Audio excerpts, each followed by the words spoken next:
گزارش ایک مرتبہ سورہ الحمد اور 3 مرتبہ سورہ اخلاص کی تلاوت فرما کر اس انجمن میں کہ جو اراکین ہیں ان کے مرحومین کے لیے اور بالخصوص مقام معظم رہبری حضرت آیت اللہ خان نائی کی ارواح کے لیے، روح کے لیے اور ان کے ساتھ ہوئے تمام شہداء کی ارواح کے لیے وصال فرمائیں۔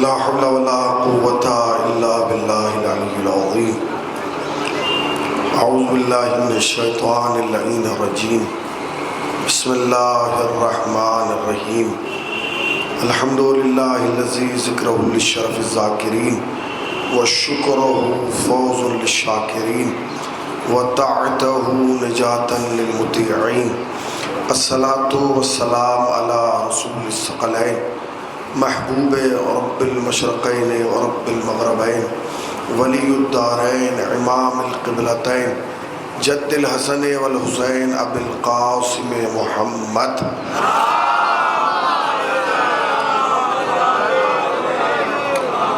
اما بعد فقد قال اللہ سبحانہ تبارک وتعالی وقولہ الحق بسم اللہ الرحمن الرحیم الف لام میم ذالک الکتاب لا ریب فیہ ھدی للمتقین۔ صلوات پڑھنے پر محمد وآلہ۔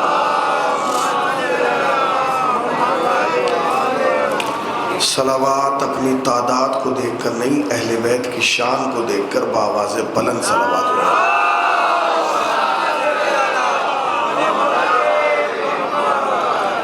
بہرحال چونکہ مجلس اعزا جو ہے وہ شب بیداری سے جو ہے وہ منسوب ہے۔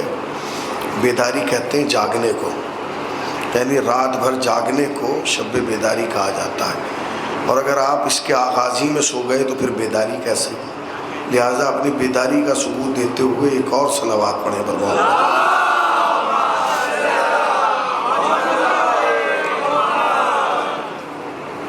قرآن مجید کی جن آیات کو تلاوت کیا گیا ہے سورہ بقرہ کی ابتدائی آیات ہیں، جس کا آغاز الف لام میم سے ہوتا ہے۔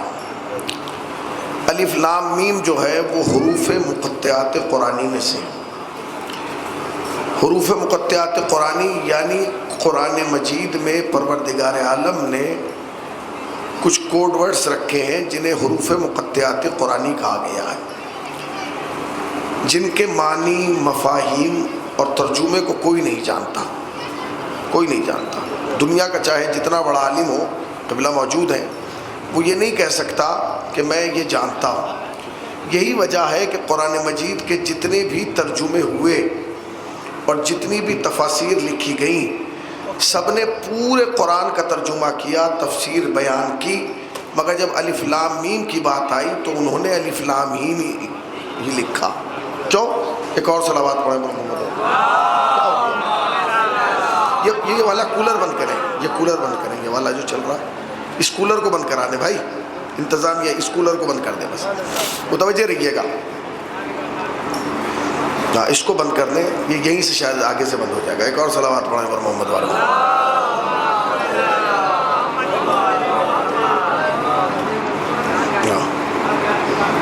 ایک اور صلوات پڑھیں پر محمد۔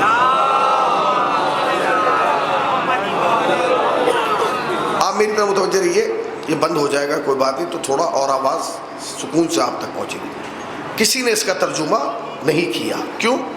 چونکہ جتنوں نے بھی ترجمہ کیا انہوں نے یہ لکھا کہ یہ جو الف لام میم ہے یا اس قسم کے جو قرآن مجید میں 34 مقامات پر استعمال کیے گئے حروف ہیں، انہیں یا اللہ جانتا ہے یا وہ جانتے ہیں جنہیں اللہ جانتا ہے۔ میں نے تو جملہ کہا ہے، بڑے تھکی ہوئی آپ نے صلوات اور اس کا سہارا دیا۔ صلوات پڑھے پر محمد والا، اب اور سکون ہو گیا، سکون ہوا، آواز میں سکون ملا، اب آرام سے اور پہنچی گئی۔ تو یہ جو الف لام میم ذالک الکتاب لا ریب فیہ کے آغاز میں الف لام میم ہے، یہ حروف مقطعات قرآنی، اس کے ترجمے کو کوئی نہیں جانتا، یا اللہ جانتا ہے یا وہ جانتے ہیں کہ جنہیں اللہ جانتا ہے، یعنی جنہیں اللہ چاہتا ہے کہ یہ جانے وہ جانتے ہیں، ورنہ نہیں جانتے۔ بعض افراد نے جنہوں نے عقیدتوں کی دنیا میں اور دائرہ ولایت میں رہ کے قرآن مجید کا ترجمہ کیا اور تفسیر لکھی، انہوں نے الف لام میم کا ترجمہ کیا آل محمد۔ کیا کیا؟ آل محمد۔ ذالک الکتاب لا ریب فیہ، یہ وہ کتاب ہے جس میں کوئی ریب نہیں، کمی نہیں، اس میں کوئی گنجائش ہی نہیں کہ انگلی رکھی جائے۔ ھدی للمتقین، اب یہ وہ جملہ ہے جس پہ ہمیں بات کرنا ہے۔ ھدی للمتقین، یہ متقین کے لیے ہدایت ہے۔ بس یہیں سے ہماری اور قرآن کے کیا ہو گئی، ذہن میں تھوڑا سا فاصلہ پیدا ہو گیا۔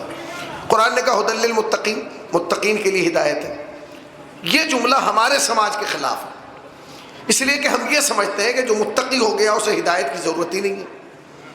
ہم یہ سمجھتے ہیں کہ جو غیر متقی ہے اسے ہدایت کی ضرورت ہے۔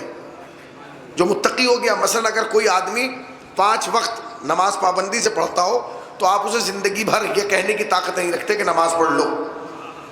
اگر کوئی آدمی تسبیح لے کے ٹہل رہا ہو تو آپ میں جرأت نہیں ہے کہ آپ کہہ دو کہ بھائی کچھ ذکر الہی بھی کر لیا کرو۔ کیوں؟ کیونکہ ہم یہ سمجھتے ہیں کہ جو متقی ہو گیا اب اسے ہدایت کی ضرورت، متوجہ رہیے گا، بہت تیزی سے بات اپنے مقام تک پہنچے گی، نہیں ہے۔ مگر قرآن نے یہ کہا ہے کہ متقین کے لیے ہدایت ہے۔ ابتدا ہے، آغاز ہے ظاہری طور پہ، جو قرآن مجید کی ترتیب ہے اس میں ظاہری طور پہ آغاز یہیں سے ہو رہا۔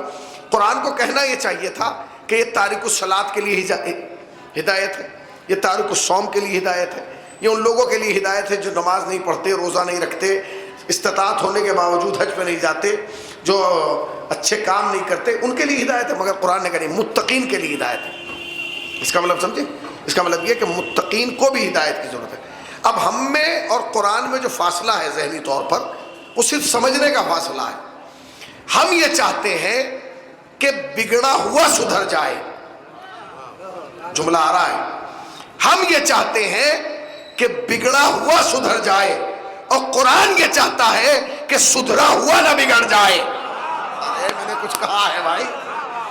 ہم یہ چاہتے ہیں کہ بگڑا ہوا سدھر جائے، اور قرآن کیا چاہتا ہے کہ سدھرا ہوا نہ بگڑ جائے۔ چونکہ یاد رکھیے گا، بگڑے ہوئے کے سدھرنے کے تو کم چانسز ہیں، بگڑے ہوئے کے سدھرنے کے کم چانسز ہیں مولانا، مگر سدھرے ہوئے کے بگڑنے کے بہت چانسز ہیں۔ اب پتہ نہیں آپ کیوں خاموش ہیں؟ میرے پاس پہاڑ سے بڑی دلیل ہے کہ بگڑا سدھرا ہوا بگڑے گا۔ کیوں مولانا، کیوں زیادہ چانسز ہیں؟ میں بتاؤں آپ کو۔ ایک شخص تھا جسے اللہ نے لعنتی بنا کے اپنی بارگاہ سے نکال دیا، تو اس سے کہا تو کیا چاہتا ہے؟ اب تجھے نکال تو رہا ہوں، میں کیا چاہتا ہے؟ تو اس نے کہا بس مجھے وقت معلوم تک کی زندگی دے دے۔ کہا وہ بھی دے دی۔ اب یہ بتائے زندگی سے لے تو لی، کیا کرے گا؟ تو کہنے لگا کرتا کیا؟ تیرے نیک بندوں کو بہکاؤں گا۔ کہاں بیٹھ کے بہکائے گا؟ صراط مستقیم پہ بہکاؤں گا۔ نہیں پہنچے، یعنی شیطان نے جو اللہ سے کہا ہے وہ یہ نہیں کہا کہ تیرے بگڑے ہوئے کو بگاڑوں گا۔ توجہ فرمائیے گا، شیطان نے یہ نہیں کہا مولانا کہ تیرے بگڑے ہوئے کو بگاڑوں گا، اس نے کہا میں تیرے سدھرے ہوئے کو بگاڑوں گا۔ تو کہا یہ بتا کہاں بگاڑے گا، کس جگہ بیٹھے گا؟ اس نے کہا صراط مستقیم پہ بیٹھوں گا۔ یہ نہیں کہا کہ پکچر ہال کے دروازے پہ بیٹھوں گا، مال کے دروازے پہ بیٹھوں گا، پارک کے دروازے پہ بیٹھوں گا۔ کہاں بیٹھوں گا؟ صراط مستقیم پہ بیٹھوں گا۔ پھر بہکائے گا کیسے؟ اس نے کہا سامنے سے بہکاؤں گا، پیچھے سے بہکاؤں گا، دائیں سے بہکاؤں گا، بائیں سے بہکاؤں گا۔ اگر کوئی اور ہوتا تو گھبرا جاتا، مگر وہ تو خالق کائنات ہے۔ وہ یہ سوچ رہا تھا شیطان کہ جب تو یہ کہے گا کہ میں دائیں بائیں آگے پیچھے سے بہکاؤں گا تو اللہ کہے گا بھائی پھر تو میرے بندے کا بچے گا کیسے؟ مگر اللہ نے کوئی اپنے اضطراب کا اظہار نہ کیا۔ کیوں؟ کیونکہ وہ شیطان تھا تو مخلوق خدا، اور اللہ خالق تھا۔ اللہ نے کہا تو چاروں طرف سے گھیر لینا، جو میرا ہوگا وہ پھر بھی بہکائے میں نہیں آئے گا۔ اس نے کہا کیوں نہیں آئے گا جب میں نے چاروں طرف سے گھیر لیا؟ کہا تیری نگاہ میں تو 4 سمتیں ہیں، تو ہی تو سوچ رہا ہے دائیں بائیں آگے پیچھے، میں نے 4 سمتیں نہیں بنائی، میں نے تو 6 بنائی ہیں. شیطان نے کہا 6 کیسے؟ آواز قدرت آئی اگر وہ سجدے میں جھک گیا تو بھی بچا لوں گا, دعا کے لیے ہاتھوں کو اٹھا لیا تو بھی بچا لوں گا. صلوات پڑھے پر محمد والے محمد پر. جھک گیا تو بھی بچاؤں گا, اور اگر اپنے سر کو بلند کر کے دعا کے لیے ہاتھوں کو اٹھا دیا تو بھی بچا لوں گا. تو بگڑے گا کون؟ اب ایک واقعہ سن لیجیے. سدھرے ہوئے کے بگڑنے کے زیادہ چانس ہے. جہاں میں لے جانا چاہتا ہوں, شہید مطہری نے ایک واقعہ لکھا, بہت بڑا نام ہے شہید مطہری. جو لوگ ایران دوست ہیں وہ جانتے ہیں کہ شہید مطہری کا مقام کیا ہے اور ان کی منزلت کیا ہے. انقلاب وہ صاحب موجود ہے. شہید مطہری نے ایک واقعہ لکھا کہ ایک بہت بڑے عارف تھے, عارف, عبادت گزار, اللہ کا قریب قربت رکھنے والا آدمی. اتنا بڑا, کتنا بڑا تھا؟ اتنا بڑا عارف تھا کہ 70 سال کی نماز شب قضا نہیں تھی. کتنی؟ ذرا زور سے بولیے. 70 سال. نماز واجب نہیں, نماز شب. واجب میں اور شب میں فرق ہے. واجب واجب ہے, شب واجب نہیں ہے, مستحب ہے. پڑھو گے تو ثواب, نہ پڑھو تو کوئی آپ سے پوچھے گا نہیں کیوں نہیں پڑھی. 70 سال کی نماز شب قضا نہیں تھی. اتنا بڑا, پورا محلہ جانتا تھا کہ ان سے بڑا اللہ والا کوئی نہیں. ایک دن سوئے ہوئے تھے, نماز شب کا وقت جانے لگا, اور تھوڑی دیر بچی تھی نماز صبح اور نماز شب کے وقت کے درمیان. ایسا لگا انہیں کمرے میں جیسے سو رہے ہیں کہ کسی نے پاؤں کا انگوٹھا پکڑ کے ہلایا. بیدار ہوئے. اب جو بیدار ہوئے تو انہوں نے دیکھا چاروں طرف. ایک صلوات پڑھے اور محمد والے محمد. ہمارے شیر پوروانچل مولانا حسن اکبر صاحب قبلہ, جن کی یہاں سے لے کے اور ہمارے علاقے تک بگھرے اور جو بھی پورے تک خدمت ہے, اللہ انہیں اچھا رکھے. بڑی خدمت کرتے ہیں عزاداری کی اور عزداروں کی. بھائی جملہ سن لیجیے اب آپ. تو وہ کہتے ہیں کہ جیسے اٹھے نا, اب فطرت ہے, آدمی جب اٹھتا ہے تو کیا کرتا ہے, سب سے پہلے دروازہ دیکھتا ہے. تو انہوں نے اٹھ کے دیکھا تو دروازہ بند تھا. پھر انہوں نے کھڑکی دیکھی تو کھڑکی بھی بند تھی. تو انہوں نے کہا دروازہ بھی بند ہے اور کھڑکی بھی بند ہے. تو سوال پیدا ہوتا ہے آپ آئے کہاں سے اور آپ ہیں کون؟ تو انہوں نے کہا میں یہی ہوں, میں کہیں نہیں جا رہا ہوں, تم نماز پڑھو کیونکہ نماز کا وقت جا رہا ہے. اگر تم مجھ سے سوال جواب کرتے رہے نماز شب کا وقت چلا جائے گا. خیر وہ اٹھے, انہوں نے وضو کی, نماز شب تمام کی, پھر لوٹ کے آئے. انہوں نے کہا اب بتائیے آپ کون ہیں اور میرے کمرے میں کیسے آئے جب دروازہ بھی بند ہے اور کھڑکی بھی بند ہے. تو انہوں نے کہا آپ پریشان نہ ہوئیے, میں حضرت ابلیس ہوں. میں حضرت, جیسے آپ ٹینشن میں ہیں نا اس وقت, وہ بھی اسی طریقے سے ٹینشن میں آ گئے. انہوں نے کہا کیا مطلب؟ کہنے لگے جی مجھے شیطان کہتے ہیں. انہوں نے کہا میں نہیں مانوں گا شیطان. کہا کیوں؟ کہا 70 سال کتابیں پڑھنے میں گزار دی. کہا تو پھر؟ کہا 70 سال میں نے کتابوں میں یہی پڑھا کہ تم ہمیشہ اچھائی سے روکتے ہو, تم شیطان ہو ہی نہیں سکتے. کہا کیوں؟ کہا شیطان کا کام تو نماز سے روکنا ہوتا ہے, تم کیسے شیطان ہو کہ مجھے اٹھا کے کہہ رہے ہو کہ نماز پڑھو. تو شیطان نے مسکرا کے جواب دیا. اس نے کہا مولانا سنیے, نہ سب کو پڑھواتا ہوں نہ سب کو روکتا ہوں, پہلے فائدہ دیکھتا ہوں کہ کس کے پڑھوانے میں فائدہ ہے, کس کو روکنے میں فائدہ ہے. نہیں پہنچے آپ, کس کو پڑھوانے میں فائدہ ہے اور کس کو روکنے میں فائدہ ہے. تو انہوں نے کہا کیا مطلب بھائی میری نماز شب سے تمہیں کیا فائدہ؟ اس نے کہا بہت فائدہ ہے. کہا کیا؟ کہا 70 سال سے تمہاری نماز شب قضا نہیں ہوئی. کہا نہیں ہوئی. کہ یہ سوچ سوچ کے تمہارے اندر ایک تکبر پنپ رہا تھا, ایک میں. اگر آج نماز شب قضا ہو جاتی تو وہ میں ختم ہو جاتی, اور اگر میں ختم ہو جاتی تو تکبر ختم ہو جاتا, اور تکبر ختم ہو جاتا تو میرا کام ختم ہو جاتا. لہٰذا میں تمہیں نماز شب کے لیے جگانے نہیں آیا, اس میں کو بچانے آیا ہوں. نہیں غور کیا؟ اس کا مطلب یہ ہے کہ عمل مہم نہیں ہے, پہلے یہ دیکھا جائے کہ عمل رحمان کے لیے کیا گیا ہے یا شیطان کے لیے کیا گیا ہے. اب آپ جائزہ لیجئے. اب یہ مہم ہے, عمل رحمان کے لیے کیا گیا ہے یا شیطان کے لیے کیا گیا ہے. انسان تو ڈھیٹ ہو چکا ہے, ڈھیٹ. توجہ فرمائیے گا, انسان کیا ہو چکا ہے؟ ڈھیٹ ہو چکا ہے. اتنا ڈھیٹ ہے کہ یہ اپنی مرضی سے طے کرتا ہے کہ یہ عمل مجھے رحمان کے لیے کرنا ہے یا شیطان کے لیے کرنا ہے. متوجہ رہیے گا، تقریر آغاز ہونے والا ہے بس 2 سے 3 منٹ کے اندر. آپ سمجھ گئے؟ یا رحمان کے لیے شیطان کے لیے. آدمی کیسا ڈھیٹ ہو گیا، ایسا ڈھیٹ ہو گیا ہے کہ اس نے اللہ کی بنائی ہوئی ہر چیز کا انکار کر دیا، اور یہ اپنے آپ کو خود پاورفل سمجھنے لگا، طاقتور سمجھنے لگا. اللہ نے اس پوری کائنات کو انسان کی ہدایت کے لیے بنایا تھا. کہ ہدایت کیسے؟ کہ پوری کائنات آیت بنائی تھی صرف اس لیے کہ اسے دیکھا جائے اور اسے پہچانا جائے. مگر آج انسان کسی چیز سے بھی متوجہ نہیں ہو رہا خدا کی طرف. وہ تو یہ چاہتا تھا کہ پوری کائنات کو میں نے بنایا، انسان کو عقل دی، یہ اس کے ذریعے غور و فکر کرے اور پھر میری طرف متوجہ ہو. اسی لیے قرآن مجید میں اس پورے منظر کو آیت کہا گیا. آیت کہ ہم نے یہ پوری کائنات آیت کے طور پہ بنائی. آیت کسے کہتے ہیں؟ ہماری زبان میں آیت کسے کہا جاتا ہے؟ ہماری زبان میں آیت کہا جاتا ہے جب قرآن مجید میں کوئی عبارت لکھی ہو اسے کہتے ہیں آیت. غلط، وہ آیت نہیں ہے. جو عربی میں لکھا ہے وہ آیت نہیں ہے. جو عربی میں لکھنے کے بعد شوشہ بنا کے دائرہ، اس کے اندر جو نمبر لکھا جاتا ہے وہ آیت ہے. کیونکہ نمبر سے پتہ چلتا ہے کہ آیت کب شروع ہوئی ہے اور کب ختم ہو گئی. اب یہ سناٹا جو ہے وہ ٹوٹے گا، ٹھیک ہے نا، کب شروع ہوئی اور کب ختم ہوئی، اسے کہا گیا آیت. اللہ نے پوری کائنات کو آیت بنایا تھا. یہ زمین آیت بنائی، یہ آسمان آیت بنایا، یہ سورج آیت بنایا، یہ چاند آیت بنایا، یہ ستارے آیت بنائے، یہ دریا آیت بنائے، یہ پہاڑ آیت بنائے، یہ انسان آیت بنایا. کیوں؟ تاکہ انسان جب زمین پہ چلے تو اس پہ غور کرے کہ زمین کس نے بنائی، اور اگر بنائی ہے تو وہ لائق سجدہ ہے. یہ آسمان کس نے بنایا، اگر بنایا ہے تو وہ لائق سجدہ ہے. یہ سورج جو اپنے وقت سے نکلتا ہے اور اپنے وقت پہ ڈوب جاتا ہے، اسے چلانے والا اور بنانے والا کون ہے، اور اگر کوئی ہے تو لائق سجدہ ہے. اب میں آپ سے پوچھنا چاہتا ہوں بہت اطمینان سے، آپ کی عمر 25 سال 30 سال 35 سال 50 سال جتنے بھی ہو، قسم کھا کے بتائیے گا آج تک کبھی آپ نے سوچا زمین ہے تو اللہ ہے؟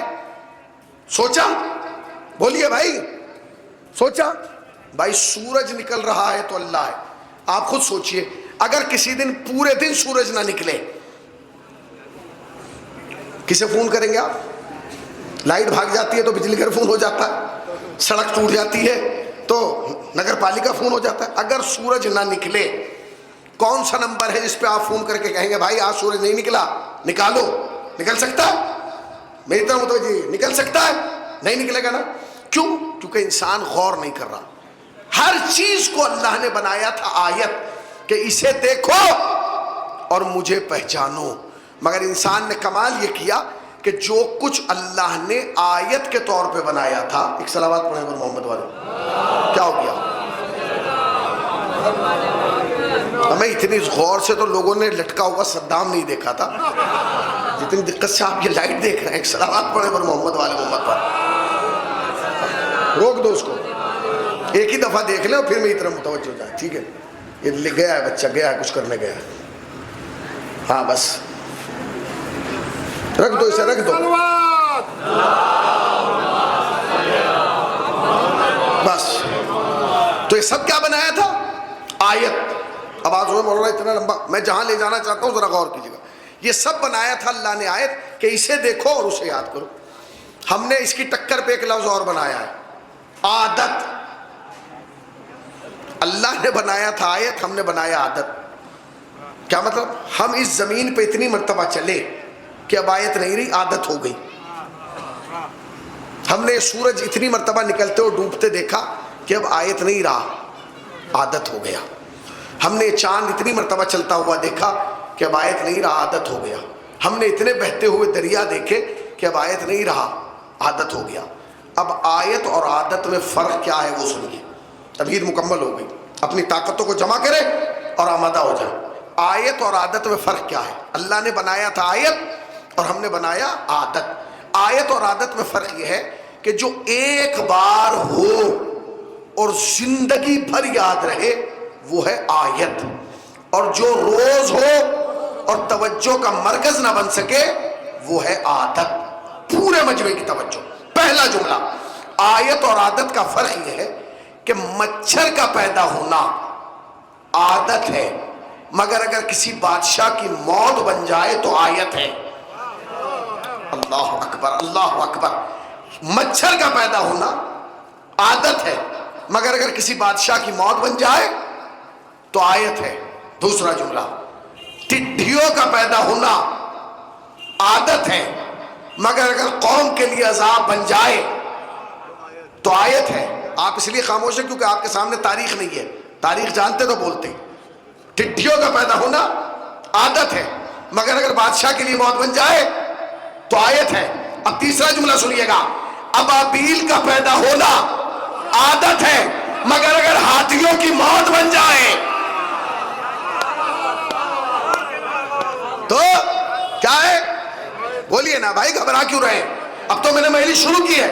مچھر کا پیدا ہونا عادت ہے، بادشاہ کی موت بنا۔ آپ سمجھے نہیں نا کس بادشاہ کا بتاؤں؟ اس بادشاہ کی جس نے اس دنیا میں نعرہ لگایا تھا، انا ربکم الاعلی، میں تمہارا اعلیٰ رب ہوں۔ کون؟ فرعون۔ اللہ نے فرعون کو کوئی فرعون سے تھوڑی مروایا ہے کہ آدمی کو بھیجا، ایک مچھر ناک میں گھس گیا، بس جیسے ہی مچھر ناک میں گھسا تو اس نے ایک نوکر معین کیا کہ ایک بہترین موٹا چمڑے کا چپل لو اور کھڑے ہو جاؤ، اور جب میں یوں ہلوں فوراً مارنا۔ کا کیوں؟ کہا اس لیے کیونکہ مچھر اندر ہل رہا ہے۔ تم نے غور نہیں کی؟ جو اس کے مقابلے پہ آیا، جو بڑا تھا نا، اپنے آپ کو کہہ رہا تھا میں بڑا ہوں، میں بہت بڑا ہوں، تو اللہ نے مقابلے پہ بڑے کے بڑے کو نہیں بھیجا، مچھر کو بھیجا، تاکہ پتہ چل جائے کہ اللہ کا مزاج ہے کہ اس نے ہمیشہ کو بڑوں کو چھوٹوں کے ہاتھوں ذلیل کرایا ہے۔ رہا کہ نہیں؟ اب تو سمجھ گئے نا آپ نکتہ میں کیا کہہ رہا ہوں؟ مچھر کا پیدا ہونا، بولیے نہیں مل کے بولیں تاکہ بات بڑھے۔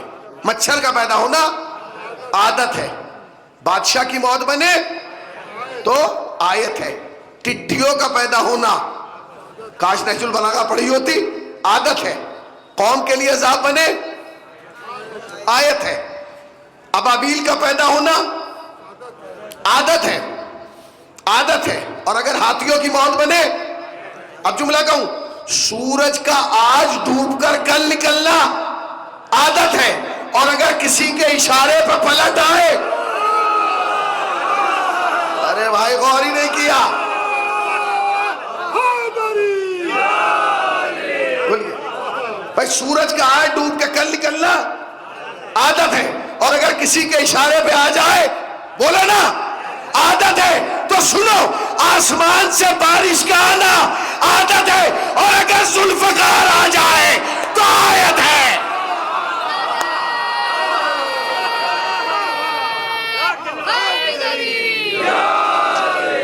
بولیے بھائی، آسمان سے بارش آتی ہے کہ نہیں؟ ابھی 15 منٹ آئی تھی، آپ نے حالات دیکھ لیے، آج تک بارش آتی ہوئی دیکھی، اور اگر آسمان سے ذوالفقار آ جائے، بولیے آیت ہے۔ اب ایک اور جملہ کہہ دوں عادت اور آیت کے فرق کا، آسمان کے بادل پر، آسمان کے اوپر ستارے کا چمکنا عادت ہے، ستارے کا آسمان پہ چمکنا، بولو، اور اگر کسی کے دروازے پہ آ جائے،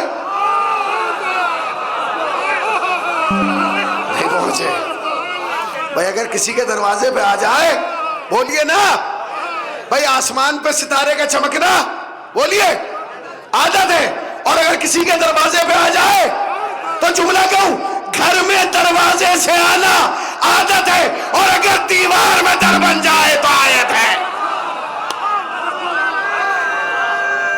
پھر آیت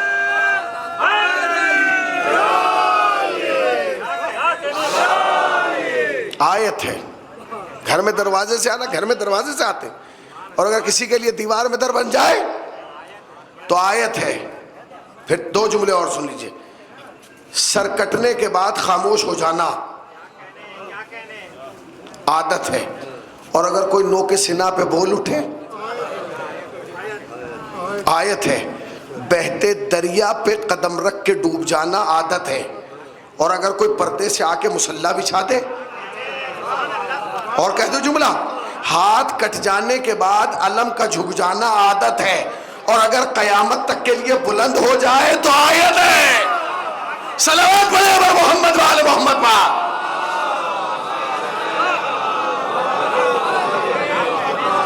سمجھے آیت اور عادت؟ آیت اور عادت کا فرق سمجھے؟ جو تصور سے باہر ہو، جو انسان نے کبھی سوچا بھی نہ ہو اور ہو گیا ہو، وہی تو ہوتا ہے۔ نہیں پہنچا آپ؟ جس کے بارے میں آدمی نے سوچا بھی نہ ہو اور وہ ہو جائے، اسے کیا کہا جاتا ہے؟ بولیے، آیت۔ اب آپ کہیں گے مولانا اتنی لمبی مثالیں دے رہے ہیں آپ، ہمارے زمانے کی مثال دیں، تو میں آپ کو آپ کے زمانے کی مثال دے رہا ہوں۔ ساری دنیا کی طاقتوں کا ایک طرف ہو جانا اور طاقت کو دیکھ کے طاقت کے ساتھ جڑ جانا عادت ہے، اور اگر ایک عالم پوری دنیا کو جھکوا دے تو آیت ہے۔ صلوات پر محمد وآل محمد وآل۔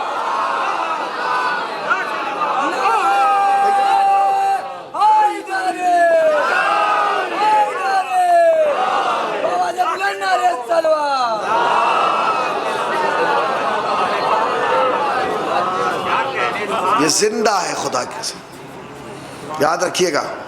دنیا کی ہر طاقت طاقت سے جڑنا چاہتی ہے، طاقت طاقت کی طرف جاتی ہے۔ کیوں طاقت طاقت کی طرف کیوں جاتی ہے؟ اس لیے کہ اسے معلوم ہے کہ اگر طاقت طاقت سے ملے گی تو طاقت بڑھ جائے گی۔ کمزوری کی طرف کوئی نہیں آتا نا، نہیں آتا نا، نہیں آتا۔ اور کمزوری ہمیشہ چاہتی ہے کہ طاقت کے مقابلے پہ نہ آئے، بس جو اس نظام کو بدلے اسی کو شیعت کہا جاتا ہے۔ بولیے اگر کسی کی خدا نخواستہ مولانا محلے میں دشمنی ہو جائے نا، اور یہ پتا ہو کہ جس سے دشمنی ہوئی اس کے تھانے میں تعلقات ٹھیک ٹھاک ہیں، تو آپ یقین جانیں اگر جھگڑا ہو جاتا ہے تو رات کو گھر میں نہیں سوتا ہے سر بھائی۔ کیوں؟ ڈر یہ رہتا ہے کہ دبش نہ ڈلوا دے، اٹھوا نہ دے، اور جب صبح کو نکلتا ہے تو پورا محلہ پوچھتا ہے زیدی صاحب رات سوئے نہیں، نقوی صاحب ارے بس کیا کریں، آپ کو پتا ہے یہ بدتمیز قسم کا آدمی ہے، ڈر رہا پوری رات کہیں رات میں حملہ نہ کر دے۔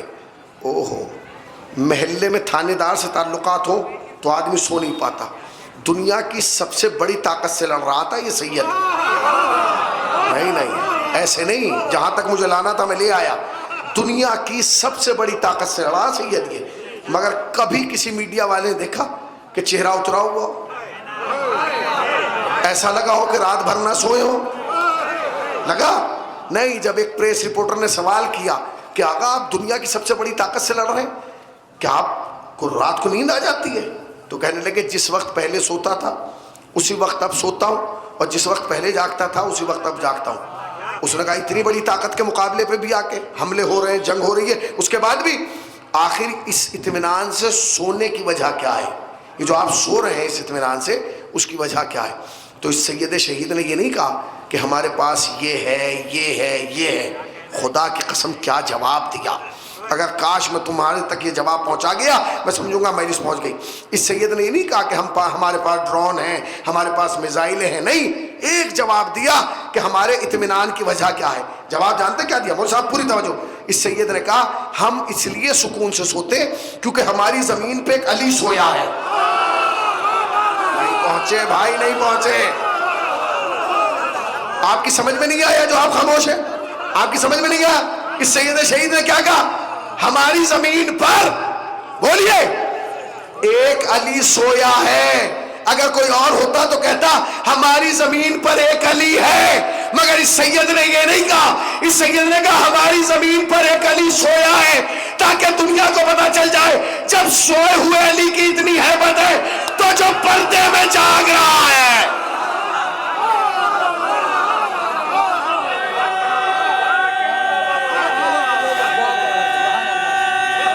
بکھر کے مل کے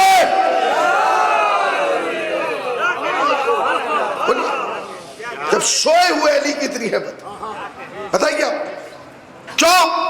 آپ کیوں نہیں ڈرتے؟ اللہ اکبر۔ سوال ہو رہا ہے آپ کیوں؟ ایک صلوات پڑھے اور محمد، کیا ادھر کچھ ہے کیا؟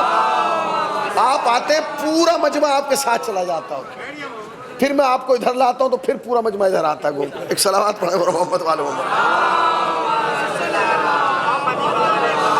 سنیے وہ پہلا جملہ یاد رکھیے گا، یہ دیکھو کہ عمل شیطان کے لیے کہ رحمان کے لیے۔ سوال کیا جا رہا ہے کہ آپ کسی سے کیوں نہیں ڈرتے؟ دیجئے جواب۔ اگر کوئی آپ سے پوچھے آپ کیوں نہیں ڈرتے، ہمارے دادا بھی ایسے ہی تھے، ہم خاندانی ایسے ہی، ہماری پوری تدیال میں کوئی نہیں ڈرا، ہماری ننیال میں کوئی نہیں ڈرا، یہ ہمارے اور آپ کے جواب ہیں۔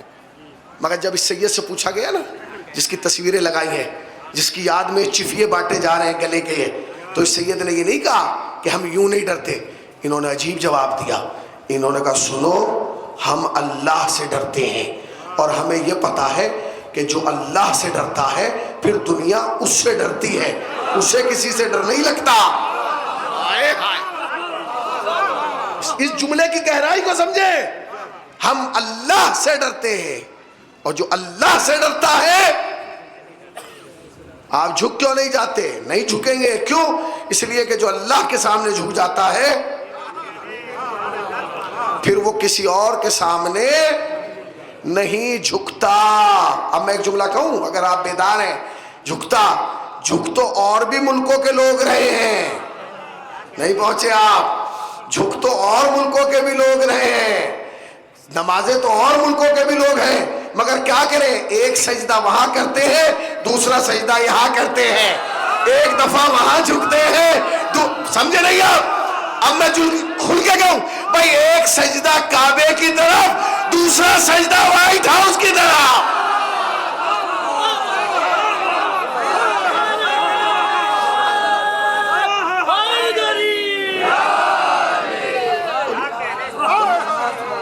بولیے کر رہے ہیں کہ نہیں؟ اگر سب جھکنا ایک جیسا ہوتا پھر میں کہوں گا رحمان کے لیے جھکنا اور ہے اور شیطان کے لیے جھکنا۔ خدا کی قسم 2026 تو عجیب آ گیا، اس نے سب کو سدھار دیا۔ جس نے جو جملہ مولانا 10 سال پہلے کہا تھا، آج سوچ سوچ کے پچھتا رہا ہے، یہ سوچ رہا ہے کہ کون سی آفت تھی جو میں نے جملہ کہہ دیا۔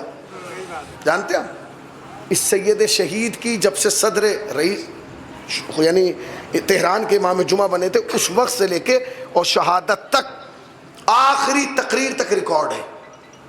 جس دن تہران کے امام جمعہ بنے تھے اپنی جوانی میں، مقام معظم رہبری بننے سے پہلے، آخری جملہ تک ریکارڈ ہے، کبھی کوئی ایک لفظ نہیں پکڑ پایا، اور کوئی بھی لفظ ایسا نہیں ہوا کہ جس کے بعد سوری کہا گیا ہو، یہی کہا گیا ہو ہم غلط کہہ گئے۔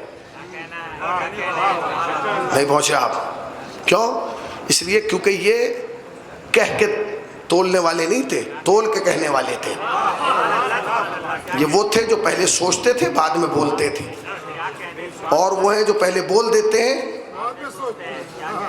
اب آپ کہیں گے مولانا پتہ نہیں کیا کہنا چاہ رہے ہیں، قسم کھا کے بتائیے گا آپ، اب سے 5 سال پہلے ایک ملک کے ایک شہزادے نے کہا تھا ہم امام زمانہ سے جنگ کے لیے تیار ہیں۔ پہنچ گئے آپ؟ کہا تھا محمد بن سلمان کا ریکارڈ آن ریکارڈ بیان ہے، کیا ہم امام زمانہ سے جنگ کے لیے تیار ہیں، امام زمانہ آئیں گے تو ہم جنگ کریں گے۔ یہ اس کا آفیشیل ریکارڈ ہے کہ اس نے کہا تھا کہ ہم امام زمانہ سے جنگ کے لیے تیار ہیں۔ میری ان کیمروں کے ذریعے دنیا کے تمام چینلوں سے گزارش ہے کہ اب جا کے اس سے پوچھیں کہ بھائی کیا اب بھی امام زمانہ سے جنگ کرے گا؟ چلیے میں نے کیا کہہ دیا،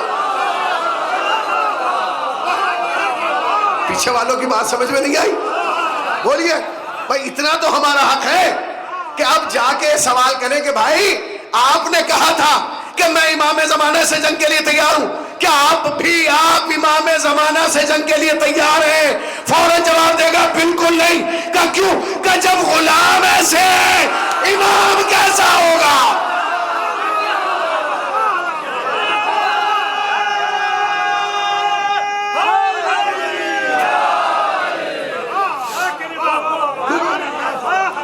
کیا آپ امام زمانہ لڑ لیں گے؟ آپ لڑیں گے؟ آپ لڑیں گے؟ لڑ لیجئے، نہیں لڑ سکتا، کیوں؟ کیونکہ ابھی تو اس سے غلام کا مقابلہ نہیں ہو رہا ہے۔ یاد رکھیے گا عزیزان گرامی، یہ جو جنگ ہے نا، یہ پوری جنگ، اس جنگ کی بنیاد بس ایک چیز ہے، وہ جانتے ہیں وہ کیا ہے؟ وہ ہے علی ولی اللہ۔ پھر سنیے گا، اس پوری جنگ کی بنیاد ہے علی ولی اللہ۔ یہ جو جنگ لڑی جا رہی ہے یہ علی ولی اللہ کی وجہ سے، اس میں جو شیعوں کو ٹارگیٹ کیا جا رہا ہے علی ولی اللہ کی وجہ سے۔ ایک ملک ہے آپ ہی کے نزدیک ہے، 2-2.5-3 گھنٹے کی فلائٹ ہے، ہم نے بھی پچھلے سال تک معاشرہ پڑھا۔ اس ملک نے قانون بنایا، وہ قانون کیا بنایا؟ اس نے نام پوچھ پوچھ کے لوگوں کو نکالا، آپ کا نام علی ہے، آپ جائیے. آپ کا نام حسن ہے، آپ جائیے. آپ کا نام حسین ہے، آپ جائیے. آپ کا نام کاظم ہے، آپ جائیے. آپ کا نام رضا ہے، آپ نے دیکھا نہیں، آپ جائیے. آپ کا نام یہ ہے. ایک ایک کو نکالا. اچھا جب وہ نکل کے جانے لگے نا تقریباً 15,000 افراد، تو ان کی ایک ویڈیو وائرل ہوئی جو بس سے جہاز کی طرف لے جاتے ہیں اس وقت کی. جب اس نے کیمرہ چلایا تو جتنے تھے سب مسکرا کے اشارہ دکھا رہے تھے، ہم کامیاب ہو گئے. نہیں پہنچا، ہم کامیاب ہو گئے. کامیاب کیوں ہو گئے؟ انہیں جواز مل گیا محشر میں علی کے سامنے کھڑے ہونے کا. جب علی پوچھیں گے تم نے میرے لیے کیا کیا، پہنچے آپ نہیں پہنچے. جب علی پوچھیں گے تم نے ہمارے لیے کیا کیا، تو وہ تو دکھائیں گے نا. مول صاحب دکھائیں گے کہ نہیں حسن اکبر بھائی کہ مولا ہم نے آپ کی وجہ سے نوکری چھوڑ دی، آپ کی محبت میں ہمیں نوکری سے نکالا گیا. اب یہ بتائیے علی کسی کا احسان رکھتے ہیں؟ بس جملہ سن کے کہا علی کسی کا احسان رکھتے ہیں؟ جب وہ کہیں گے نا ہمیں آپ کی وجہ سے نوکری سے نکالا گیا، علی قریب بلائیں گے اور کلیجے سے لگا کے کہیں گے پریشان کیوں ہو رہا ہے، اس کی وہاں چلتی تھی، اس نے تمہیں وہاں رہنے نہیں دیا، میری یہاں چلتی ہے، میں یہاں آنے نہیں دوں گا. صلوات پڑھیں پر محمد وآل محمد پر.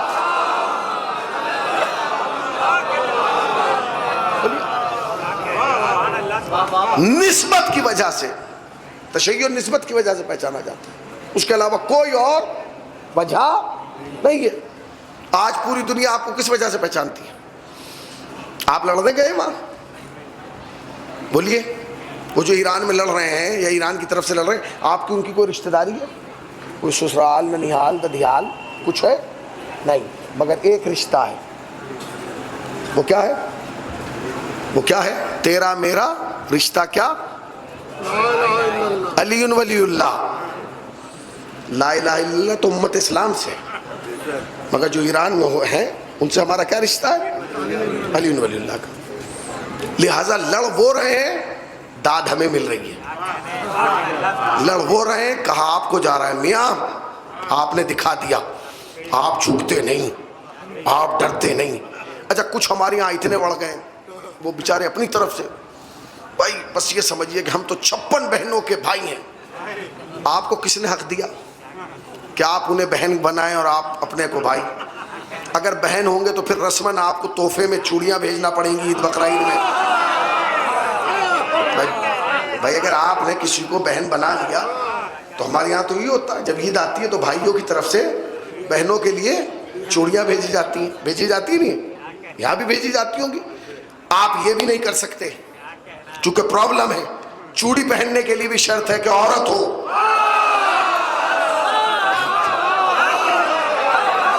صلوات پڑھ دیں پر محمد والے محمد پر. اب پرانا جملہ کہہ رہا ہوں، آپ انہیں بہن نہ بنائیے. اب جو مولانا جملہ کہہ رہا ہوں حسن اکبر بھائی بہت بڑا جملہ ہے، میں پھر کہہ رہا ہوں، آپ خدا کے واسطے انہیں بہن نہ بنائیے. وہ آپ کی بہنیں نہیں ہو سکتی. جانتے کیوں؟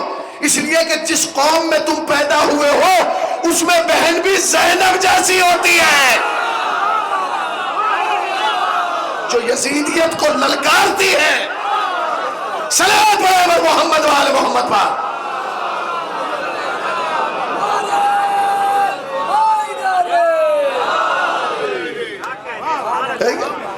اب آپ کہہ رہے ہیں کہ جی ہمارے نہیں ہے جانے کے رہنا.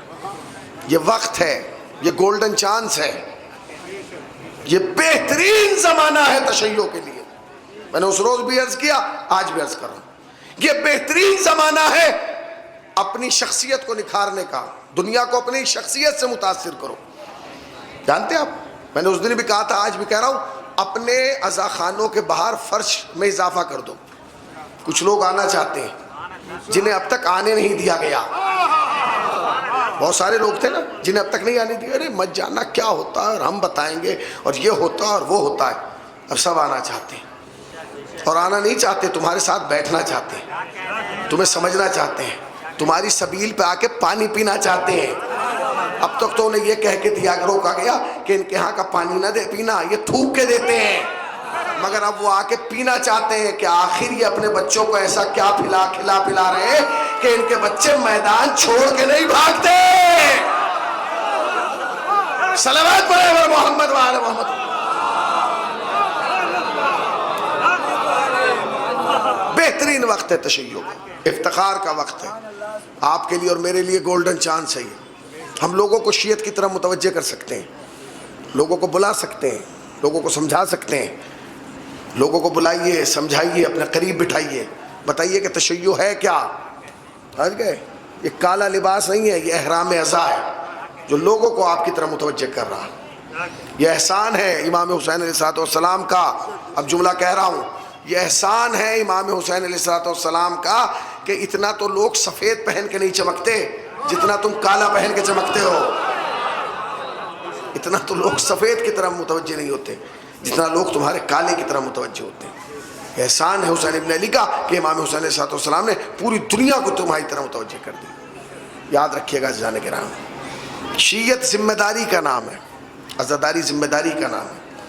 میں نے آج دن میں بھی یہ جملہ کہا کہ اگر آپ عزاداری کی کوئی خدمت کر رہے ہیں نا حسن اکبر بھائی، تو آپ نہیں کر رہے ہیں، آپ سے کرائی جا رہی ہے. کہ جو آپ نے یہ اہتمام کیا ہے، یہ پردے لگائے، یہ لائٹ، اجی میں نے فرش بچھا دیا مولانا، اور میں نے ممبر لا کے رکھ دیا، اور میں نے پرچم سجا دیا، میں نے تب آپ نے نہیں کیا، آپ سے کرایا گیا ہے.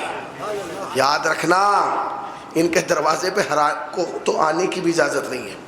ان کے ہاں وہی خدمت کرتا ہے جسے یہ چاہتے ہیں. مگر یاد رکھنا، آپ اس عزاداری کے مالک نہیں ہیں، اس عزاداری کے نوکر ہیں. اور یاد رکھنا، مالک نوکر سے اسی وقت تک راضی رہتا ہے جب تک نوکر مالک کے اشاروں پر چلے. سمجھیے گا، یہ عزاداری آپ کی ملکیت نہیں ہے. ہمارے یہاں بہت سارے کہتے تھے میرا جلوس تیرا. تمہارا کیا جلوس ہے؟ کبھی تم اپنے نام پہ جلوس نکالو تو تمہیں پتہ چلے گا تم کیا ہو. بولیے. یہ تو امام حسین علیہ السلام کا احسان ہے کہ انہوں نے ہمیں اس خدمت کا موقع دیا. اجی میرا بھائی، تمہاری حیثیت کیا ہے بھائی؟ میری مجلس. کبھی تم اپنے یہاں جلسہ رکھو، لکھو کہ آج میرے ابا کی یاد میں ایک جلسہ ہو رہا ہے، دیکھتے ہیں کتنے آتے ہیں. دیکھیے آپ کتنے آتے ہیں. امام حسین کا احسان ہے، امام حسین علیہ السلام کا احسان ہے خدا کی قسم کہ انہوں نے ہم پر یہ احسان کیا کہ مجلس امام حسین جیسی عظیم نعمت ہماری جھولی میں بھی ڈال دی. ایک جملہ کہنا چاہتا ہوں، اور پورے ہوش و حواس میں جملہ کہہ رہا ہوں، کیمرے ریکارڈ کر رہے ہیں. ایک ایک لفظ کا ضامن ہوں جو پڑھ رہا ہوں اور جو پڑھوں گا. مولانا، جس قلم سے خدا نے تمہاری اور میری قسمت لکھی ہے نا، اس سے تو فرشتوں کی بھی نہیں لکھی. فرشتے کی بھی تقدیر اس قلم سے نہیں لکھی گئی جس قلم سے محمد حسینی کی یا تمہاری یا حسن اکبر صاحب کی لکھی. جانتے ہو کیوں؟ روایت کو اٹھا کے دیکھو تو تمہیں پتہ چلے گا کہ ہماری اور فرشتے کی تقدیر میں کیا فرق ہے. فرشتہ قبر حسین پہ زیارت کے لیے زندگی میں ایک بار آتا ہے. فرشتے کو اجازت کیا ہے؟ پوری زندگی میں ایک بار آئے گا.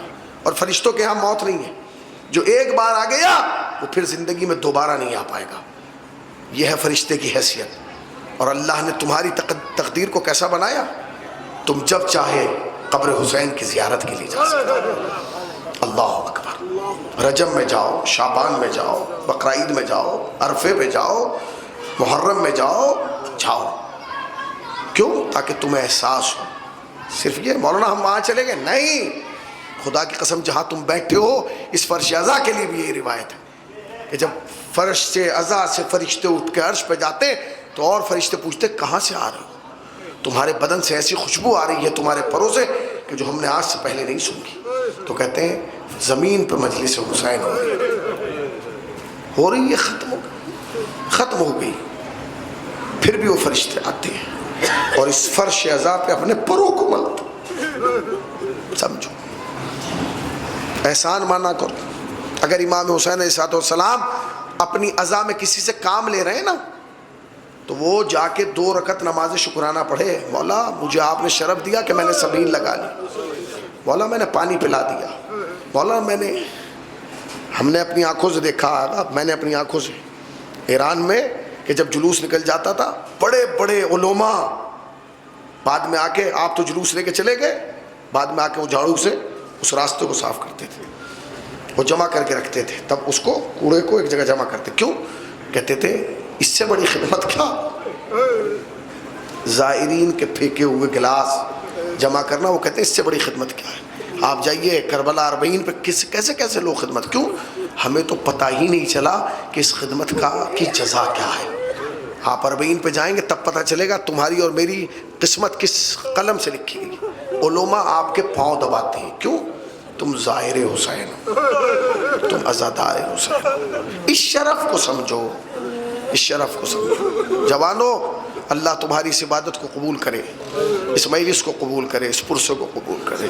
بڑی محنتوں سے تم نے یہ مجلس کی ہے، اللہ تمہیں اجر عظیم دے، ٹھیک ہے نا؟ جب مجلس ہوگی تم سوچتے ہو مجلس ایسی ہو گئی، آج ہمارے یہاں اتنا مجمع آ گیا۔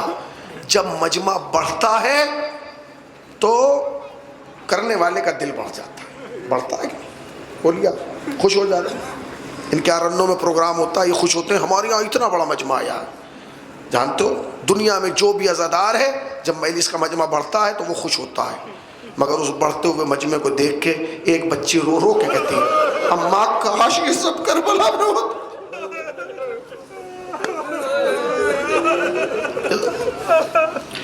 اماں کاش یہ سب کربلا میں ہوتا، اماں میرا بابا مارا نہ جاتا۔ ہاں جانتے ہیں ہمارے سماج میں مجمع کب بڑھتا ہے؟ جانتے ہیں خدا نہ خواستہ کسی جوان کی موت ہو جائے مجمع بڑھ جاتا ہے نا، مجمع بڑھتا ہے۔ ضعیف کی میت کا مجمع اور ہوتا ہے اور جوان کی میت کا مجمع اور ہوتا ہے، مجمع بڑھ جاتا ہے، بڑھ جاتا ہے۔ کیوں؟ کوشش یہ ہوتی ہے کہ جو اس میت کا وارث ہے، اس کا باپ، وہ میت تک نہ جانے پائے، اسے کاندھا نہ دینا پڑے، وہ قریب نہ جائے، اس لیے کہ برداشت نہ کر پائے گا۔ یہ آج کا سماج ہے، جب سنتا ہے نا جوان مارا گیا تو مجمع بڑھنے لگتا ہے، ہائے حسین کی غربت، ہائے حسین۔ آج ہمارے تمہارے گھر میں کوئی جوان مرتا ہے تو مجمع یہ کہتا ہے نہیں چلو اس کا جوان مارا گیا، اور حسین کا عالم کیا ہے جانتے ہیں؟ میر صاحب کہتے ہیں عباس مر گئے، علی اکبر جدا ہوا، ہم سے کسی نے یہ بھی نہ پوچھا کہ کیا ہوا۔ اللہ مولا تمہیں کوئی غم نہ دے سوائے غم سرکار۔ مجھ سے کہا گیا ہے جناب علی اکبر کے مصائب، نقابت تو میرے بھائی ذیشان آزمی کریں گے، مگر میں 2-4 جملے پڑھ دیتا ہوں تاکہ آپ رونے کے لیے آمادہ ہو جائیں۔ ایک دن علی اکبر بازار سے گزرے، جب بازار سے گزرے نا ایک شخص نے دیکھا اتنا خوبصورت جوان، کون ہے یہ؟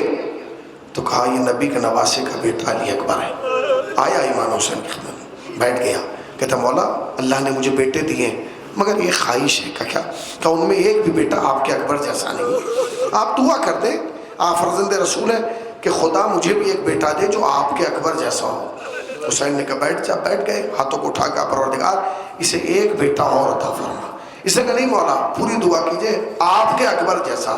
حسین نے ہاتھ نیچے کر کے کہا پہلے یہ بتا اگر خدا نے تجھے ایسا بیٹا دے بھی دیا اور وہ 18 برس کا ہو گیا اور کبھی اس کے پاؤں میں کانٹا چوب گیا تو کیا تو برداشت کرے گا؟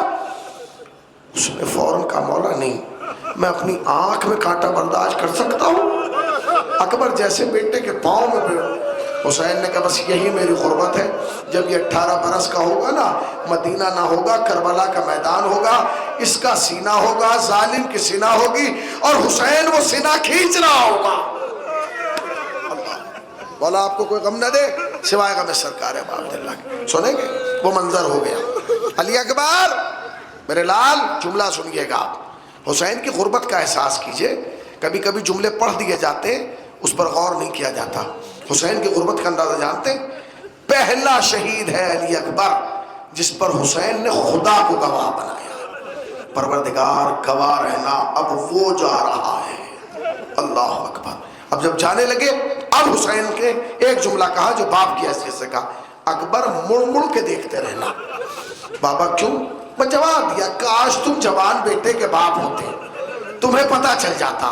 علی اکبر میدان میں گئے، زمین کربلا پہ گرے، آواز آئی بابا میرا آخری سلام۔ حسین چلے، گرے، پھر اٹھے، پھر چلے، پھر گرے، جب چلا نہ گیا گھٹنیوں کے بل چلے۔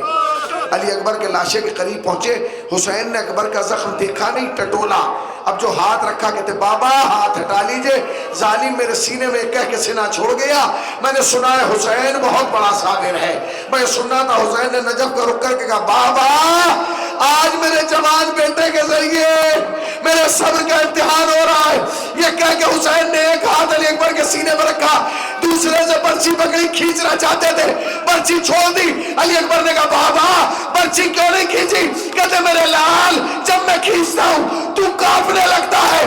علی اکبر نے ہاتھ اٹھا کے باپ کے سر پر رکھا، اے بابا آپ کے سر کی قسم اکبر نہیں زمین کربلا کانپ رہی ہے، اے بابا۔ بابا میں نہیں کانپ رہا، بابا علی اکبر نہیں کانپ رہا، زمین کربلا کانپ رہی ہے۔ لو عزیزو حسین نے کہا اکبر سنبھال، یہ کہہ کے یا علی کہہ کے حسین نے جب برچھی کو کھینچا، برچھی میں الجھ کے علی اکبر کا کلیجہ تمہارے ہاتھ نہیں مدے۔ بابا بابا بابا ہاں میرے لال، بابا بابا میں سغرا بہن سے وعدہ کر کے آیا تھا، بابا مجھے دکھائیے سغرا کہاں ہے۔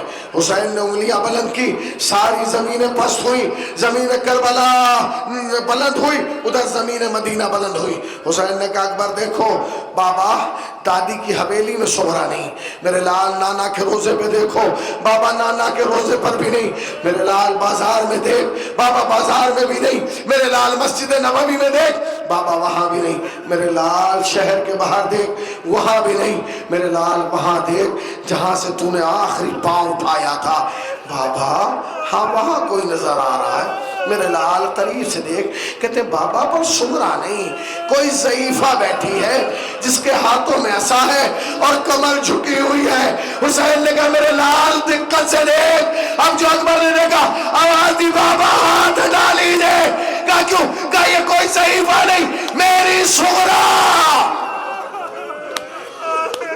جو میرے نشان قدم پہ بیٹھ کے کری بھیا آجا میرے بھائی آجا۔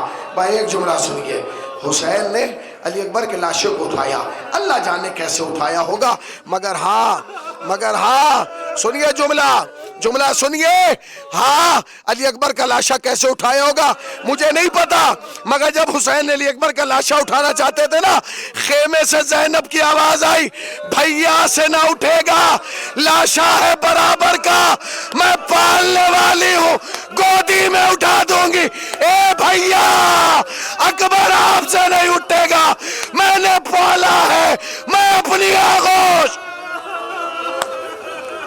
جزاک اللہ، مولا تمہیں کوئی غم نہ دے سوائے غم سرکار باب اللہ کے۔ لو سنو گے، حسین نے علی اکبر کا لاشا اٹھایا اور لا کے خیمے میں رکھ دیا، اللہ جانے کیسے لاشا لائے ہوں گے، میں وہ ساری روایت نہیں پڑھنا چاہتا، میں ایک جملہ پڑھنا چاہتا ہوں۔ حسین نے رکھ دیا، ساری بیبیاں آ گئی، ماتم ہونے لگا، وہ اکبرہ وہ حسینہ، ہاں سب ہیں۔ حسین نے آہستہ سے کہا زینب سب کی آواز آ رہی ہے، علی اکبر کی ماں کی آواز نہیں آ رہی۔ زینب نے دیکھا ہاں بھیا سب ہیں مگر بھابی نظر نہیں آتی، میں لے کے آ رہی ہوں۔ گئی اس خیمے میں گئی جہاں علی اکبر کی ماں کا خیمہ تھا، اب جو جا کے دیکھا کیا دیکھا، علی اکبر کی ماں سجدہ شکر میں، پروردگار میری اس قربانی کو اپنی بارگاہ میں قبول فرما تاکہ میں فاطمہ سے سرخرو ہو جاؤں۔ بھئی یہ کہنا تھا کہ زینب نے تیرے خیمہ سے آواز دی بھابی اٹھئے آپ کا اکبر آ گیا۔ ایک جملہ ہے مجلس رحمت تمام، بس ایک جملہ، جیسے رونا چاہو رو لینا، بھابی اٹھئے آپ کا اکبر آ گیا۔ جناب لیلا اٹھی، اٹھنے کے بعد روایت کا جملہ ہی کبھی اس کونے میں گئی، کبھی اس کونے میں گئی، کبھی اس کونے میں جاتی، کبھی جب کافی دیر ہوگی نا تو جناب زینب نے کہا بھابی آپ چاروں طرف کیا تلاش کر رہی ہیں، آئیے آپ کا انتظار ہو رہا ہے، آئیے۔ اب سنو گے علی اکبر کی ماں کا جواب، کہتی ہے شہزادی میں کچھ تلاش نہیں کر رہی، جب سے آپ نے کہا نا اکبر آ گیا مجھے آنکھوں سے کچھ نظر نہیں آ رہا، میرا اکبر میری بینائی لے گیا۔ زینب آگے بڑھی، بھابی کا ہاتھ پکڑا، لاش اکبر تک لے آئی، ماں نے اکبر کے کلیجے پر سر رکھ دیا، اے اکبر تیری ماں تجھ سے سیال ضرمن ایامن قلب ماتم حسین.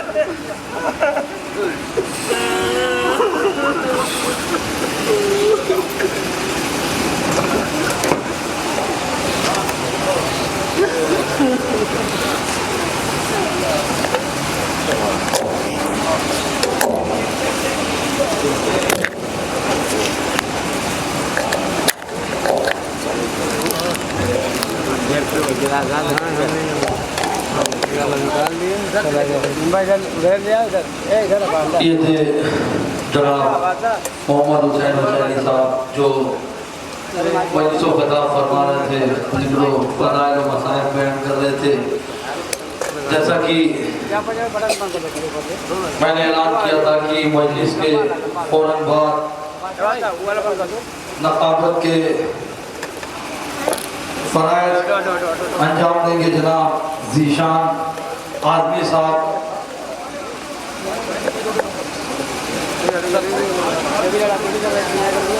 نقابت کے پہلے ایک نوحہ جناب موسیٰ صاحب پیش کریں گے اور اس کے بعد نقابت کے فرائض انجام دیں گے جناب ذیشان اعظمی صاحب. اس کے پہلے انجمن کی قرآن دازی جس میں ہماری مقامی انجمن مظلومیہ پوستی خانہ، انجمن شمشیر حیدری صدر محلہ، انجمن سجادیہ مفتی محلہ، انجمن افضلیہ محلہ، انجمن حسینیہ بلوہ گھاٹ اور انجمن جعفری مخدوم شاہدر، یہ 6 انجمنیں بذریعہ گستر جو دی گئی ہیں ان کی قرآن دازی ہوگی. اور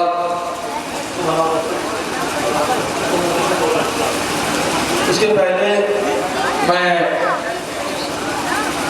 ہدیہ پیش کرنا چاہوں گا جو جن حضرات نے ابھی تک اپنے کرامات پیشخانی اور سوسانی کو فرائض انجام دیا ہے. میری گزارش ہے محمد عباس وہ ان کے امرمہ سے کہ وہ آئیں اور اپنا ہدیہ لے لیں.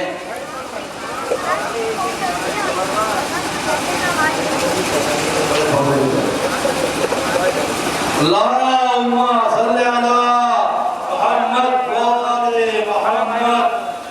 میری گزارش ہے جناب ابو طالب سیدی صاحب سے کہ وہ آئیں اور اپنا ہدیہ لے لیں. جناب رویش جون پوری صاحب ان 2 حضرات نے پیشخانی کی ہے. کمیٹی سے میری درخواست ہے کہ جناب موسیٰ صاحب کو یہاں اسٹیج پر لیا ہے، ایک نوحہ پیش کریں گے اور اس کے بعد نقابت کی جائے گی. جناب تنویر حسن صاحب سے میں گزارش کروں گا کہ وہ جناب ابو طالب صاحب کو ہدیہ پیش کریں. اللہم صلی علی محمد وآل محمد. اللہم صلی علی محمد وآل محمد. اللہم صلی علی محمد وآل محمد. اور میری گزارش ہے جناب رویش جون صاحب سے کہ وہ آئیں اور اپنا ہدیہ لے لیں. میں جناب افسر حسین صاحب سے کہوں گا کہ وہ جناب رویش جون پوری صاحب کو ہدیہ پیش کریں. اللہم صلی علی محمد وآل محمد. یہ 6 بیرونی انجمنوں کا پورا ہونے جا رہا ہے جس میں مقامی انجمنوں کا اس میں انجمن حسینیہ بلوہ گھاٹ پہلا نمبر 2 قرآن دازی ہوگی جس میں پہلا نمبر انجمن حسینیہ بلوہ گھاٹ اور دوسرا نمبر انجمن مظلومیہ پوستی خانہ. یہ 2 انجمنوں کا ہدیہ تو پورا نکلا ہوا ہے جس میں ایک نواخواں اور ایک مقامی انجمن نواخوانی کرے گی. میں